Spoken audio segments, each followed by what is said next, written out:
Final Fantasy XIV, aka another one of those games that I played not for the channel, but did end up probably taking more time away from me working on stuff than I would like. Final Fantasy XIV is an MMORPG from Square Enix, as part of the mainline Final Fantasy franchise, aka one of the two of them that are MMORPGs. Final Fantasy XIV is certainly not some deviation away from the very almost typical structure and design basis that World of Warcraft has essentially created for the MMO spectrum. I have not played many MMOs myself. The other one that I had played previously had really just been the Old Republic, which I have talked about briefly before. I personally just started playing Final Fantasy XIV because some of my friends who had played a lot of MMOs in the past were like, yeah, we should go play an MMO together. And I was like, no. And then they started playing it and I was like, I'll try it. And then I got in like a couple weeks after them, and then we played together going to the higher levels and whatnot, end game and all that sorts of stuff. Like with most MMORPGs nowadays, Final Fantasy XIV essentially gives you various classes with various skills, where the actual gameplay is more about understanding what those skills do in coordination with other people in order to most efficiently press buttons at certain times in a certain order to fulfill a certain role, those being tank, which is staying alive and keeping attention of damage on yourself, healer, which is keeping everyone alive, and DPS, which is trying to be absolutely the most efficient you can be with dealing out damage while also dealing with different mechanics that like bosses or just enemy groups use during these battles in order to disrupt your ability to be most efficient as possible inside this group dynamic. For a game that I essentially went in specifically to play with friends, it did a pretty good job of that. One of the things that makes Final Fantasy XIV unique is its coordination around having a singular character.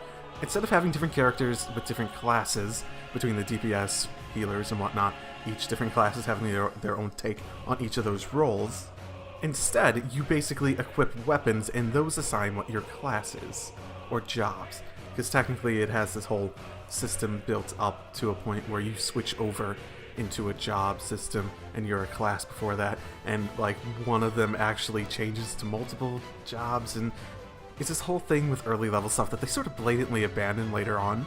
But by doing that, essentially what you can do is that you can coordinate all your interactions with people from a singular character.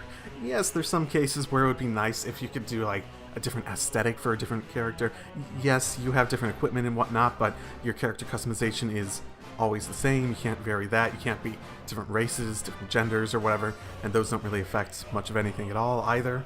As you might guess by me saying this, I am pretty big on that character customization, even from just an aesthetic point of view with the equipment and all that sort of stuff. And yes, there are ways to like glamour certain sorts of equipment in order to make your character look how you want. So while there are options, there are definitely still limitations in that regard. But in general, what it really, really does well, the fact that you can actually use one character tied to a bunch of different classes with their own levels and whatnot, essentially allows something else to be implemented in a much more efficient way than I think you really could without doing that. Essentially, level sync. The content in Final Fantasy XIV is sort of built around this idea that you can do almost any of the content at any level. Essentially, when you do a lower level content, your character is leveled down in order to sync. So if you want to go play with friends, you can go play with them. Or alternatively, you could just bring up a different class. Really, what this does is that if you want to play with other people, you can play with them at any level.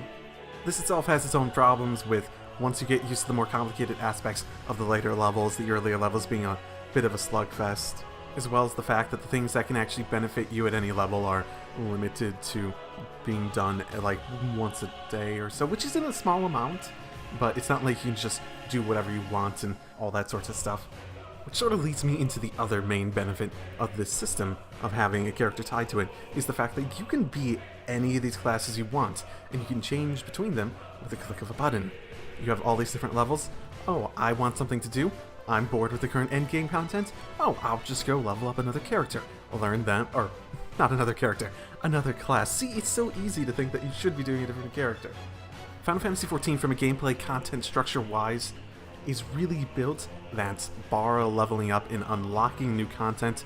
All that content before really is supposed to be something that is very accessible to you, whether it's doing a new class or being able to sync back, play with friends, or just syncing back and playing with people in general.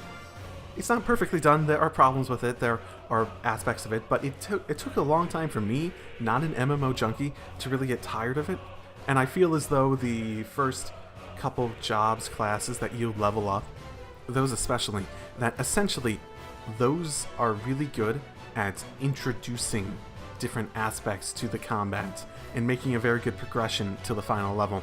Once you're really used to endgame mechanics and the speed and all that stuff and you're past that learning curve, going back might be a bit worse, but in general, there are a lot of really good ideas that make Final Fantasy XIV really replayable, even for someone who doesn't particularly like MMOs, especially like myself. And MMOs are typically just something I do for another reason, like with the Old Republic, I like BioWare games, or with this, I wanted to play with friends. This one in particular is really good at making content accessible, which makes the ability to play with friends, or friends you make in the game, really easy, and gives you a lot of options on what you can do, or what you want to do. Oh, and I should probably add that it has amazing controller support. It is the gold standard in how you should do an MMO on a controller, and it works so well, I would never want to use a keyboard on it. That just sounds pain in the motherfucking ass, and it's goddamn great. Aesthetically, the game is decent looking.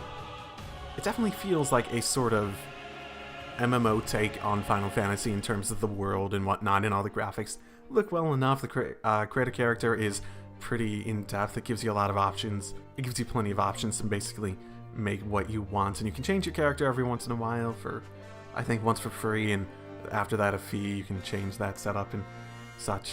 You can change like race and whatnot if you really want to change the pace. Graphically and musically, it's not really excessively memorable. It all does its job. There are a few boss tracks that it seems like they usually have one per expansion that is really the track that you're supposed to listen to. There's some of those that are definitely memorable, and once you get into a fight, you're like, oh yeah, this music's pretty good for this. And it really does its job very well. It just sort of melds into it, in a sense, and even the stuff that is more memorable, in a sense, those can be worse sometimes.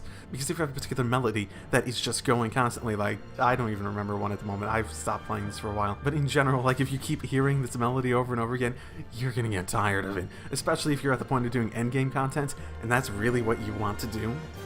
It's all capable and varies in its effectiveness of doing its job. It doesn't really take or give away to the value of playing the game too much, essentially. But from a story perspective, it is a MMO that has more story than some, less story than others, reliance on it. It feels like a JRPG style story in terms of just how it's written, as well as how it's presented. And if you like that, you might like it. If you dislike that, you're probably not gonna like it. And if you like it, I'm not sure how long you're gonna stay caring. As a person myself who enjoys that sort of stuff, and the story wasn't necessarily even bad, it just sort of got to a point where it's just so long and drawn out without like an end game in sight that I just stopped fucking caring by the end. As a person myself who really loves story stuff, I found myself skipping scenes, like, oh, I just want to go do stuff with my friends, I don't give a shit about this, and I like story-driven games. If you look at my channel, I fucking love story-driven games. That's like the main thing I like in video games. But the good thing about Final Fantasy XIV is that it doesn't really need you to care about that story, because the interesting things still are there, even without that, and it's all skippable. It's not forced on you usually, with a few exceptions. And the even better part is that even me getting bored of it, that was like after months of playing the game. So it's still pretty good if you're just going into it to just experience the story. Just that if you're in it for the long haul, chances are it's not going to hold your attention that long. Overall, Final Fantasy XIV is a good game with a lot of good ideas that have been executed in ways that have their severe missteps as well as their severe positives. Overall, Final Fantasy XIV is a good game with a lot of good ideas that have been executed in ways that have their severe missteps as well as their severe positives. So essentially, if this is the sort of game that you look at and are like, yeah, that seems like something I might want to try, I'd say it's worth trying. And if this is the sort of game that maybe you and a group of friends are like, hey, maybe we could try that, I would say, definitely. Go try it. Play it for a month if you really don't like it.